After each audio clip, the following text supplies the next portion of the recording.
담대하라. 아멘. 예, 오늘 설교 제목은 쌓아두신 은혜라는 제목으로 말씀 증거하겠습니다. 2025년도 새해가 밝았습니다. 항상 은혜 가운데 항상 강건하고 또 번창하는 2025년도 되시길 소망합니다. 오늘 시편은 어려운 상황에서 주님을 붙잡았던 다윗을 만나보게 됩니다. 다윗 왕, 사람들에게 좀 아픔을 겪었습니다. 이 뭇사람들에게 좀 아픔을 겪은 다윗이 주님을 끝까지 붙잡은 내용이 오늘 본문이다라고 이해되어집니다. 위기를 좀 맞이하였습니다. 어떠한 내용의 어려움인지는 정확히 알 수는 없습니다. 다윗의 개인적인 슬픈 내용이 확실히 투영된 본문 시편 31편이라 이해되어집니다. 오늘 본문 위로 시편 31편 13절을 보면 내가 무리의 비방을 들었으므로 사방의 두려움으로 감싸였나이다. 그들이 나를 치려고 할 때 의논할 때에 내 생명을 빼앗기로 깨하였나이다 라고 나옵니다. 어떤 무리가 있습니다. 다윗을 비방합니다. 다윗을 좀 안 좋게 생각한 나머지 다윗을 치려고 그 무리들이 의논할 때에 다윗의 생명까지 빼앗기로 깨하였다라면서 이 무리를 말씀하고 있습니다. 어떠한 무리인지 다윗을 비방하고 다윗의 목숨까지 앗아가고자 했던 그 의논하였던 무리들의 그래서 이 깨라고 했을 때 사실상 어떤 제약을 말하는 것으로 이해되어집니다. 이 무리들이 왜 정확히 다윗의 목숨까지 빼앗고자 했을까, 왜 깨하였을까라고 그 배경은 정확히 알 수 없지만 어쨌든 다윗은 내부의 적으로부터, 내부의 어떤 무리로부터 목숨을 빼앗길 정도의 위험한 상황이었다라고 이해되어집니다. 그러면서 결론적으로 오늘 본문 21절을 보니까 주께서 그들을 주의 은밀한 곳에 숨기사 사람의 꾀에서 벗어나게 하시고 비밀이 장막에 감추사 말다툼에서 면하게 하시리이다 라고 나옵니다. 다윗은 어떤 외부의 적과의 문제도 문제였지만 내부적인 적도 있었다 보여집니다. 그러는 가운데 내부의 적 무리의 악한 깨로부터 주님께서 은밀하게 숨겨주시고 그 깨에서 벗어나게 해주셨다. 또 더 나아가서는 그들의 말다툼에서 면하게 해주셨다라고 오늘 본문 21절은 말씀하고 있습니다. 다윗의 반응은 참 담대합니다. 이러한 악한 무리들을 발견했을 때 시편 31편 14절 보니까 여호와여 그러하여도 나는 주께 의지하고 말하기를 주는 내 하나님이시라 하였나이다. 이어서 15절을 보면 나의 앞날이 주의 손에 있사오니 내 원수들과 나를 핍박하는 자들의 손에서 나를 건져 주소서. 자신의 목숨을 빼앗고자까지 했던 의논하였던 무리들의 깨를 알았던 다윗은 담대히 자신의 앞날을 주님께 맡깁니다. 참 인간적으로 어떻게 할 수도 있는데 그냥 담대히 기도로서 지금의 상황을 돌파하였고 넘기게 됩니다. 이러는 가운데 이런 인간적인 손을 쓰지 않고 담대히 기도로 맞섰던 다윗을 오늘 본문 가운데 바라보면서 또 한 명의 사람이 생각납니다. 다니엘입니다. 다니엘 내부적 시기와 질투로 인하여 죽음 직전까지 갔습니다. 평소 습관처럼 기도하였습니다. 자신이 어떤 무리들의 깨로 말미암아 억울하게 죽을 수 있는 상황을 알면서도 평소대로 습관대로 기도하였습니다. 또 한 명 생각납니다. 사도 바울이 생각납니다. 자신이 죽을 것을 알고 담대히 예루살렘으로 갔습니다. 사도행전 21장 13절 보니까 바울이 대답하되 여러분이 어찌하여 울어 내 마음을 상하게 하였느냐 나는 주 예수의 이름을 위하여 결박당할 뿐 아니라 예루살렘에서 죽을 것도 각오하였노라 하니라고 나옵니다. 오늘 본문 가운데 다윗은 자신의 목숨까지 빼앗고자 했던 무리들의 의논을 알면서도 담대하게 기도로 돌파했고, 다니엘 역시 죽을 거 알면서도 평소대로 습관대로 하루에 3번 기도하러 올라갔습니다. 사도 바울 역시 자신이 순교할 걸 알고 예루살렘에서 로마에서 계속해서 그 길을 전진하는 모습을 바라보게 됩니다.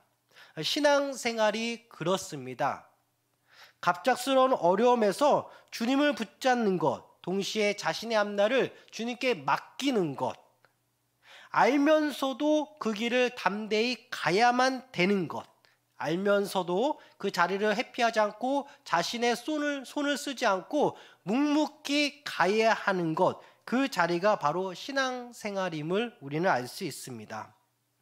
기도하면 다 된다, 이런 말로 이해될 수 있겠지만, 더 정확히, 더 상세하게는 알면서도 기도하고 알면서도 자신의 손을 쓰지 않고 알면서도 당한다라는 것입니다. 죽든지 살든지 매사 갑작스러운 어려움이든 앞날의 계획을 어느 정도 알든 모르든 그 자리 그대로 그냥 우두커니 있는 것이 신앙생활 모습 중에 하나일 것입니다. 다윗의 입장에서 오늘 본문에서 다른 수를 생각해 보는 것도 적절했을 것입니다. 자신의 권력을 이용하여, 자신의 손을 이용하여, 아니면은 이런저런 핑계로 그 자리를 피해서 잠깐 그 자리를 피할 수도 있고요. 또 다니엘의 경우도 그 자신의 목숨이 위협된 상황까지 온 걸 알았으니 평소대로 습관적으로 하되 그 사람들이 안 보이는 곳에서 그냥 마음속으로 그냥 들키지 않게 이렇게 재빨리 몸을 피하거나 기도를 숨겨할 수도 있지 않았을까 생각되어집니다. 사도 바울의 경우도 뻔히 자신이 죽을 거 알았습니다. 주변의 권유에 못 이기는 척 그냥 이스라엘 예루살렘으로 가는 길에 그냥 멈췄으면, 아니면 다른 길로 돌아갔으면, 아니면 요나처럼 아예 도망갔으면 그럴 수도 있었을 것입니다. 그럼에도 오늘 본문 속 다윗, 다니엘, 사도 바울은 묵묵히 그 길을 알면서도 갔습니다.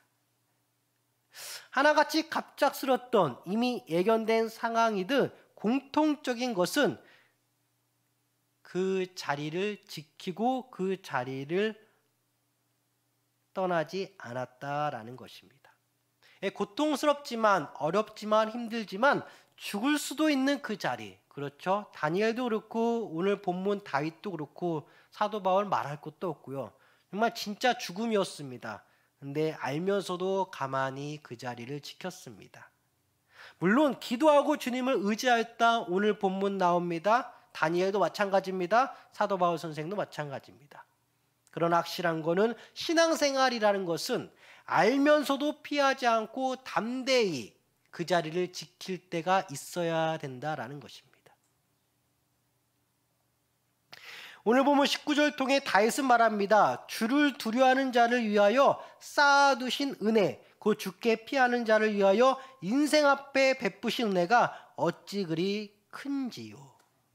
주님을 영적으로 정말 앙망하고 주님을 경외하고 주님을 정말 신앙적으로 두려워하고 주께 피하는 자에게 임하는 것은 주님이 우리를 위하여 쌓아두신 은혜가 있다고 아는 자, 그러기에 알면서도 오늘 그 자리에, 알면서도 묵묵히 그 자리를 지킨다 이해되어집니다. 사실상 다윗은 자신의 목숨을 빼앗고자 한 무리들보다 주님을 더 두려워하고 주님을 더 신뢰하고 있었다 이해됩니다. 사람보다 더 두려우신 존재 주님, 그 주님이 다윗을 위하여 쌓아두신 은혜가 있었답니다. 다윗이 알았습니다. 인생 앞에 베푸신 은혜 어찌 그리 크냐며 다윗이 담대히 오늘 본문을 통하여 고백합니다. 다니엘의 경우도 그렇습니다. 알면서도, 죽을 것 뻔히 알면서도 평소대로 다 알게끔 보이게끔 평소대로 감사기도 하였습니다. 이 모습을 무리들이 지켜봅니다. 다니엘서 6장 11절. 그 무리들이 모여서 다니엘이 자기 하나님 앞에 기도하며 간구하는 것을 발견하고, 그러면서 사자굴로 들어가는 다니엘에게 어떠한 저항의 흔적을 찾아볼 수 없습니다. 묵묵히 사자굴로 들어가는 다니엘입니다. 오히려 사자굴로 들어가는 다니엘을 왕이 걱정해 주죠. 안타까워합니다, 왕이. 솔직히 무리들은 다니엘을 없애고자 왕의 행정 처분을 강하게 들이내밀었습니다. 다니엘서 6장 12절 보니까 이에 그들이 나아가서 왕의 금령에 관하여 왕께 아뢰되, 왕이여, 왕이 이미 금령에 왕의 도장을 찍어서 이제부터 30일 동안에는 누구든지 왕의 어떤 신에게나 사람에게 구하면 사자굴에 던져넣기로 하지 아니하였나이까 하니, 왕이 대답하여 이르되 이 일이 확실하니 메대와 바사에 고치지 못하는 규례니라 하는지라.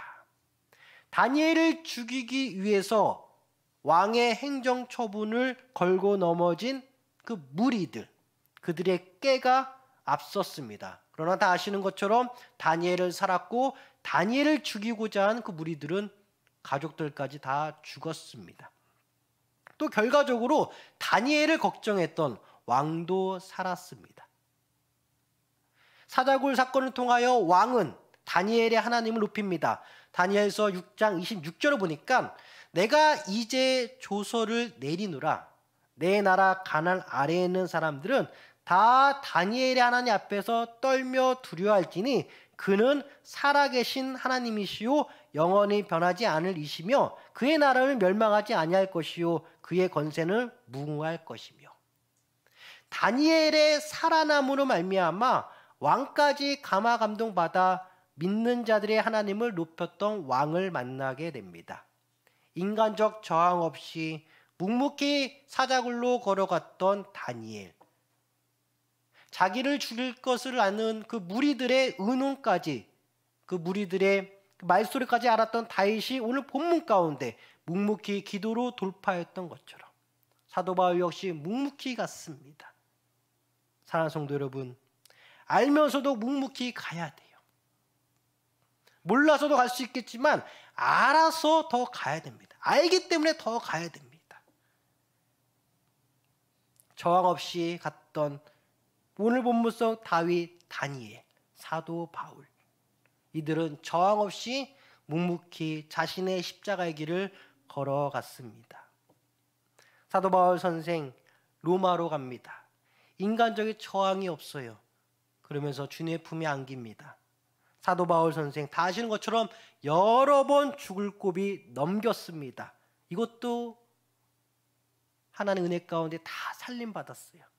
그때마다 다윗이 깨달은, 그때마다 사도 바울이 깨달은 것은 정말 나의 목숨은 주님께 있구나. 그러면서 예수님을 전한 그 바울 자신을 반대한 동족들 예루살렘에서 확인합니다. 복음을 전한 사도 바울을 그렇게 괴롭히고 힘들게 했던 동족들 예루살렘에서 만나게 돼요.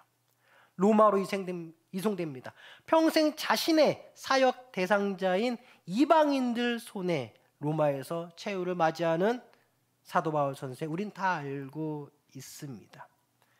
그러면 사도 바울은 인간적인 상처들을 안고 주님 품에 안겼습니다. 동족 이스라엘, 평생의 사역 대상자 이방인 로마 등등 이 사람들이 준 상처를 안고 사도 바울은 묵묵히 주님 품에 안겼습니다. 이러한 상처가 생기더라도 사도 바울은 어떠한 인간적 저항을 하지 않았습니다. 오히려 주님을 위해 정말 죽고 싶었던 사도 바울이었던 것 같아요. 다윗의 경우도 그렇습니다. 어떤 학자가 이런 말합니다. 시편에서 언급되는 다윗의 적들은 이방 민족을 의미할 때도 있지만 많은 경우 이스라엘 안에 다양한 적들이라고 의미한다. 적들을 주로 의미하고 있다. 이렇게 어떤 학자가 말했습니다. 다니엘의 경우 어떻습니까? 어렸을 때부터 이방 나라로 포로로 잡혀갔습니다. 철저한 공무원 사회 내부에서 이방인으로 살았습니다. 그리고 그 안에서 내부의 적들을 항상 마주치는 삶을 살았습니다. 믿는 자들에게 항상 내부의 적은 있습니다. 다윗이 그랬고 다니엘이 그랬고 동족 이스라엘을 맞닥뜨렸던 사도 바울 역시 마찬가지입니다. 어떤 사탄을 이야기하는 것은 아닙니다. 다윗, 다니엘, 사도 바울 서로 공통점은 평생 내부의 적을 안고 살아갔다. 동시에 인간적인 상처를 안고 주님 품에 안겼다. 동시에 이들의 입술에서 나오는 신앙 고백은 역설적으로 주님의 사랑을 말합니다. 오늘 보면 23절 다윗이 너희 모든 성도들아 여호와를 사랑하라 고백합니다. 여호와께서 진실한 자를 보호하시고 교만하게 행하는 자에게 엄중히 갚으시느니라. 사람에게 상처받은 다윗이 기도로 돌파한 이후에 성도들에게 자랑스럽게 말합니다. 모든 성도들아 여호와를 사랑하라. 다니엘이 기도합니다. 다니엘서 9장 4절 내 하나님 여호와께 기도하며 자복하여 이르기를 크시고 두려워할 주 하나님 주를 사랑하고 주의 계명을 지키는 자를 위하여 언약을 지키시고 그에게 인자를 베푸시는 이시여. 다니엘이 평생 이방인으로 이방 나라 공무원 생활하면서 평생 이방인으로 살았는데 그의 세 번의 기도 가운데 어떠한 기도의 속성이 있냐? 바로 주님을 사랑하는 그 마음. 구약의 믿음의 선진들 주님을 사랑하는 입술의 고백, 두려운 하나님, 동시에 사랑의 하나님 이렇게 이해되어집니다. 사도 바울 선생 조금 더 나아가서 이미 예수님의 사랑을 받은 우리가 주님을 향한 사랑으로 실천할 것을 권면합니다. 고린도전서 16장 14절 너희 모든 일을 사랑으로 행하라. 역설적이게도 주님을 사랑하면 사랑할수록 내부의 인간적인 적으로부터 상처를 많이 받게 되는 경우도 있습니다. 동시에 주님의 사랑이 넘치는 것이죠. 그러기에 주님을 사랑하고 주님께 사랑받는 자는 역설적으로 사람으로부터 내부의 적 사람으로부터 내부의 사람으로부터 상처를 받을 수도 있다.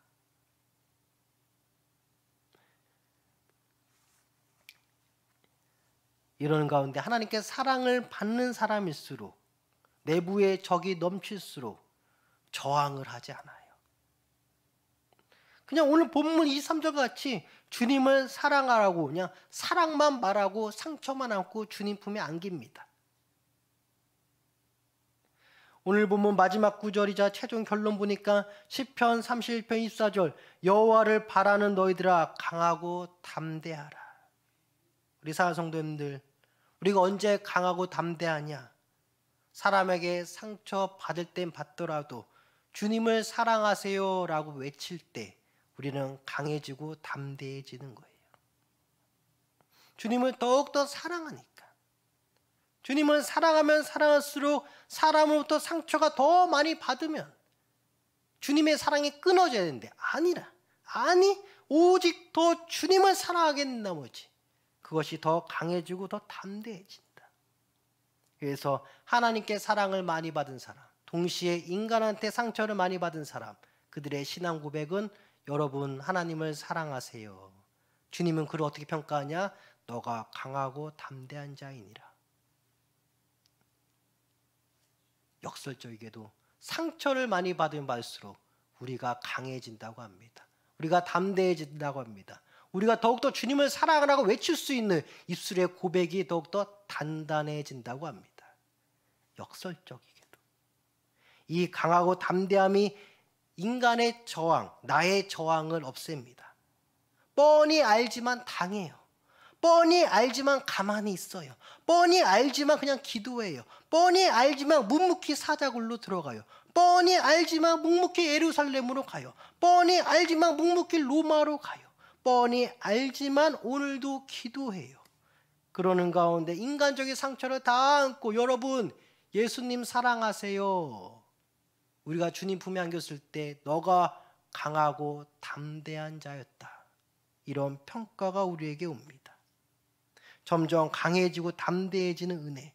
오늘 시편 31편 묵묵히 저항 없이 십자가에 못 박히신 예수님을 바라보게 됩니다. 예수님은 뭐 당연한 거지만 강하고 담대하셨습니다. 신이시고. 근데 우리가 더 정확히 보면은 죽음 앞에서, 십자가 죽음 앞에서 저항이 없으셨어요. 하나님의 계획 가운데 죽는 것 뻔히 아시고 내가 죽어야 된다는 걸 아신 예수님께서 저항 없이 십자가에 묵묵히 매달리시고 우리의 죄를 위해 피를 흘리십니다. 이런 예수님, 그래서 우리는 사람한테 상처를 받았을 때 내가 할 수 있는 저항을 하지 않고 더 주님을 의지할 때 나에게 오는 평가는 너가 강하고 담대한 자이니라. 상처를 예수의 사랑으로 승화시키는 자가 강하고 담대한 자.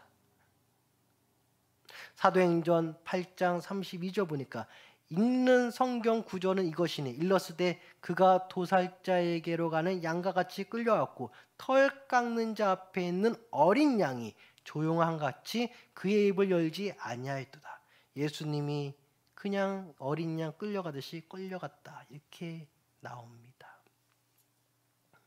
내부의 적 혹은 내부의 혼란, 또 옆에 있는 사람들로부터 상처, 이런 고통을 안고 예수를 떠나가는 것이 아니라 예수를 더욱더 사랑하게 되어서 더욱더 나의 입술이 담대하여 여러분, 사랑하는 성도 여러분, 예수님 사랑하세요. 그리고 결론적으로는 그러한 자가, 상처받으면 받을수록 예수의 사랑을 전하는 자가 너가 강하고 담대한 자이니라. 다윗이 그랬고 다니엘이 그랬고 사도 바울 역시 그랬습니다. 죽음의 문턱까지 갔습니다. 내부에 적이 있었습니다. 사람의 상처를 안고 갑니다. 그리고 주님을 사랑하게 됩니다. 그리고 주님을 사랑했노라, 주님을 사랑하라고 고백하고 건면합니다. 주님을 향한 사랑, 저항 없는 죽음으로, 저항 없는 그 나의 행동으로, 저항이 없는 나의 언행으로 언제든 죽음을 맞이하고자 하는 나에게 주님은 오늘도 우리 사랑하는 성도님들에게 말씀하고 있습니다. 너가 강하고 담대한 자이니라. 저항 없이 주님을 사랑하는 자, 인간의 상처가 넘칠 때 넘치더라도 저항 없이 주님을 사랑하는 자에게 오늘 주시는 말씀은 너가 강하고 담대한 자이니라. 결국 더 한 번 더 강조하면 사람으로부터 받은 상처가 깊으면 깊을수록 나 자신의 감정에 집중하는 것이 아니라 하나님을 더 사랑하게 되고 기도로 돌파하고 다윗처럼, 다니엘처럼, 사도 바울처럼 그 돌파한 자가 담대하게 말할 수 있는 것. 여러분, 주님을 더 사랑하세요. 사람으로부터 온 상처를 예수의 사랑으로 승화시킬 수 있는 능력, 이 능력 가진 자가 성령에게 은혜 받은 자요, 그 쌓아두신 은혜를 하나하나 수납하여 받는 자일 줄 믿습니다. 그래서 우리 사랑하는 성도님들, 참 사람으로부터 상처가 옵니다. 그렇죠. 참 사람으로부터 상처가 와요. 그럼에도 불구하고 우리가 더욱더 주님을 사랑할 수밖에 없는 것은 나를 더욱더 이끄시는 쌓아두신 은혜가 있기에 다윗이 오늘 본문을 통하여 그것을 알았고 고백했던 것처럼 사람의 상처로부터 우리 사랑하는 성도님들 빨리 예수의 사랑으로 승화시켜야겠습니다. 사람의 상처를 안고 그대로 있다가는 우리는 약해지고 그냥 겁쟁이가 되는 것이죠. 그러나 사람의 상처를 빨리 예수의 사랑으로 승화시키는 것, 그것이 강하고 담대해지는 여러 비결 중에 하나인데, 오늘 본문을 보면 다윗은 기도하였다 합니다. 물론 다니엘도 마찬가지고요. 기도하였다 합니다. 그래서 우리 사랑하는 사람으로부터 온 상처를 빨리 잊어버린다 그런 게 아니라 예수의 사랑으로 나에게 주실 쌓아두실 은혜를 생각하며 곧장 예수께 피해버려야 돼요. 올 한 해도 정말 이 쌓아두신 은혜 기억하여서요. 악으로부터 오는 여러 시험, 환난, 이것을 다 주의 방패, 주의 사랑의 방패로 다 막으셔야 됩니다. 그래서 더욱더 강해지고 담대해야 됩니다. 올 한 해도 여러 일이 있을 수도 있습니다. 올 한 해도 참 어려움이 있을 수도 있죠. 또 사람으로부터 오는 그것도 있을 수 있겠습니다. 이러한 가운데 주의 사랑으로 빨리 기도로 돌파하셔야 돼요. 다니엘이 묵묵히 사자굴로 갔던 것처럼 오늘 본문 가운데 다윗이 묵묵히 기도의 자리에서 주님을 바라본 것처럼, 그래서 여러분들이 고백할 것은 주님을 사랑하고 사람들에게 주님을 더욱더 사랑하라 이렇게 권면하는 것, 그것이 여러분들 2025년도 해야 할 일 중 하나이지 않을까 생각되어집니다. 우리 사랑하는 성도님들, 오늘도 승리하셨고 또 내일도 승리하시길 간절히 소망합니다. 기도하겠습니다. 하나님 아버지, 참